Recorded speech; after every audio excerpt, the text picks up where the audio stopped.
Brr, brr, brr, brr. Oh, dude. Oh, hey there, PewDiePie. No, I will not do a collab now that I have 50,000 subscribers. This guy, am I right? No, I'm sorry, Mr. PewDiePie. Goodbye, dude. I'm sorry about that. How are you doing? Today I will show you how to play All of Our Yesterdays by Demarco. The song was requested by these people. Thank you all so much for your comments. First of all, I'm happy to be back again. I'm sorry I was away again. There was just some stuff going on. I'm sorry for that, but don't worry, I will never disappear completely. I will always reappear and sometimes upload a bit more, sometimes upload a bit less. I really hope to upload a bit more the coming time because there are lots of new interesting songs coming out. Keep your eyes open for that. Also, to celebrate that I now have 50,000 subscribers, to show my love to you and to compensate for being away again, I will upload 3 guitar lessons today, maybe 2, but I think 3. One of another Demarco song and one of another great indie artist, Poom Weeperit. Check those out as well. I think you will enjoy them too. For this song I will show you how to play the chords. I will also show you how to play the tabs of the intro and of the chorus. And I will also explain it in a bit more detail, also the strumming pattern. I will also dig in a bit deeper on some music theory for a little bit. And also I will talk a bit about how Demarco plays his famous G chord, because that might be more difficult than it looks like. So if you have trouble with that, definitely check out the end of the video as well, or the whole video if you like. But that's that. I want to give a huge thank you to Omar and to Samantha for donating to my PayPal. Thank you so much for your support in this way. And also a huge thank you to Yolanda for becoming a patron. That really means a lot. And also a huge thank you to my other patrons who kept supporting me this month. Also check out my Instagram and my second channel. There you can see both parts play together, and on my Instagram you can sometimes vote which song I do next, so that's nice. I think that's really that. I hope everything will be clear. Thank you so much for your support, and I really hope to see you after I played the song. So as you might have guessed, since it's a song of Demarco, it isn't really in the standard tuning. To play along with the album version of the song, you have to tune your guitar to 444 Hz and without any capo to be able to play along. However, I will just play it in a normal standard tuning without any capo, so you don't have to worry about that. Yeah, now we can get into the song. I will first now show you how to play the chords.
So that's how to play the chords. As you can see, a lot of open chords, and the most important thing in the song might really be the strumming pattern, especially the G chord strumming pattern around the G chord.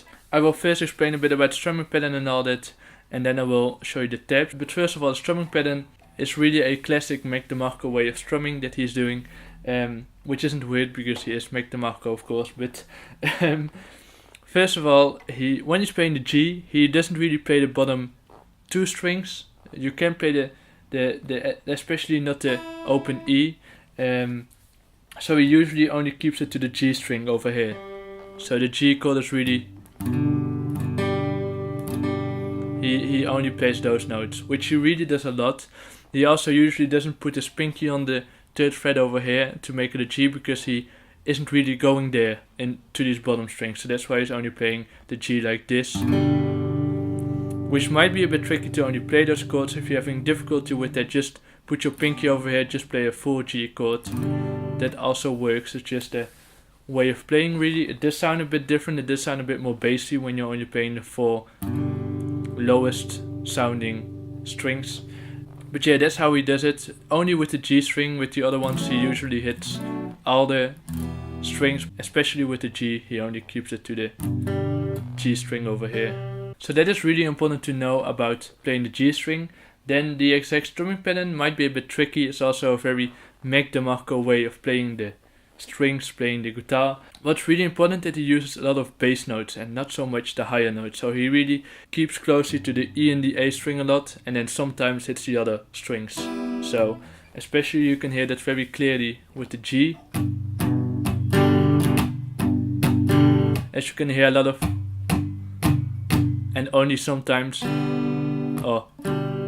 because when you're playing the G, you have to only play it to the G string, as I just told you. That's how he does it. I will play it, and he usually does it also with the other chords.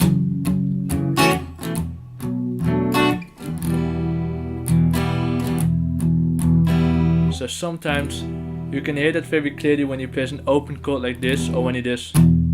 So you can notice that. But he switches a bit between it. But really the most important strumming pattern to play around with, I would say, is this one that he uses on the G. To do that, you have to palm mute the bass strings really. And then when you're doing really the upstroke to play the other notes, you don't do the palm mute. So like that. So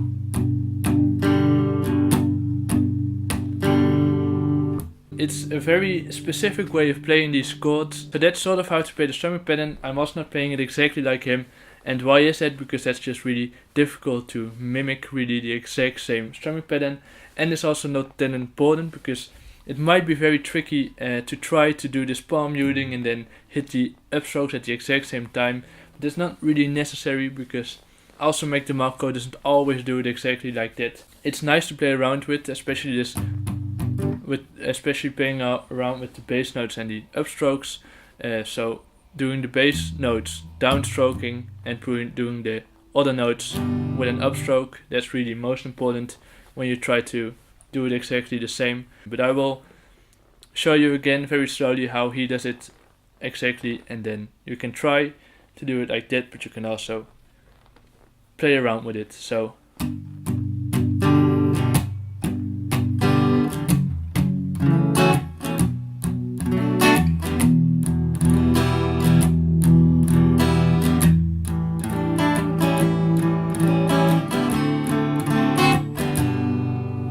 as you can hear, sometimes when he's playing the D7, he doesn't really keep to those bass notes, he just plays the full chord. So that's nice to know. When he's going to the chorus, he also really plays more open chords, not playing really the bass thingy anymore. So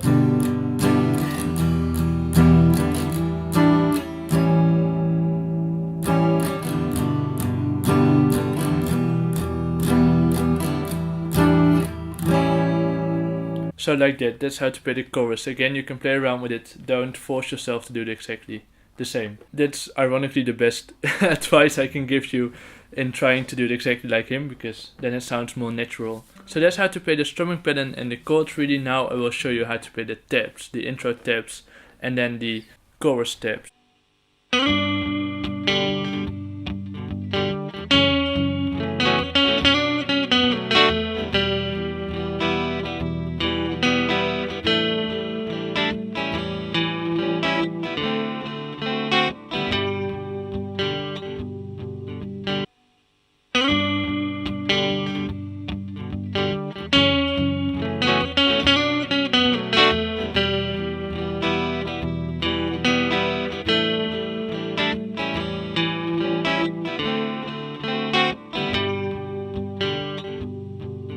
So that's how to play the intro tab. I don't think it's too difficult, it mostly speaks for itself. The most important thing to note, haha, because you're playing a note, that's a joke, is this part.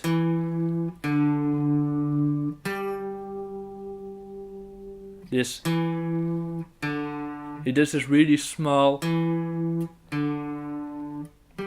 dirty bend over here. You can just do that by putting the string down a bit. So that's really the intro solo. Now I will show you how to play the chorus tabs.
That's how to play the tabs of the chorus. It might look a bit more difficult than it is, especially once you have this finger positioning down at first, doing this, and then this, as you might probably see, hopefully, and then this, and then this. That's really what he's doing. He's really playing the chords but in a different position, which is very interesting, because he does that a lot, but now it's really almost the exact same. First of all, he's doing this G chord, and now he switched it to a major 7, because this one is the major 7 of the G chord, so he also really adds the G6 over there, the 6th note. If this sounds really weird, don't worry about it. What I'm trying to say is that he's really playing the chords in the second guitar tab, but then not exactly the same, but really almost the same. You can see it especially with the A7 sus2 and the A7. You can see it's just really playing the A7 chords, but then playing the notes single and not strumming them. And also especially with the G major 7, he's really playing this chord, but then only the 3 bottom strings. And with the D7 he's also doing the exact same thing as the strumming guitar, only playing the notes separately, which is very simplistic but also very nice. That's really the best way to put it, because the notes really don't clash at all, which makes it sound so nice. So now I also wanted to talk a bit about how the live version is different from the studio version. First of all, you have to put a capo on the 4th fret to play along with the live version, and some parts aren't played by the guitar, but especially the chorus is different for the guitar. Instead of doing it like this that you just learned,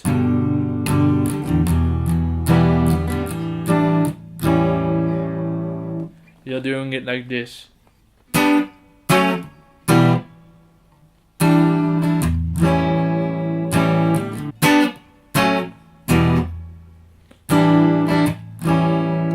That might sound a lot different, but the only thing that's different really is that he adds this F sharp minor 7 in between. Instead of going from the G to the E, he now goes instead of. And he also plays this G differently. I think he plays it like this, and then the F minor 7 like this, and the E minor 7 really like this, only playing the higher string. So that's how the live version is played. Talking about the chorus, the rest of the song is really similar to the studio version. Yeah, I think that's really everything I wanted to say. I hope everything was clear. Thank you so much for watching, and I really hope to see you the next time.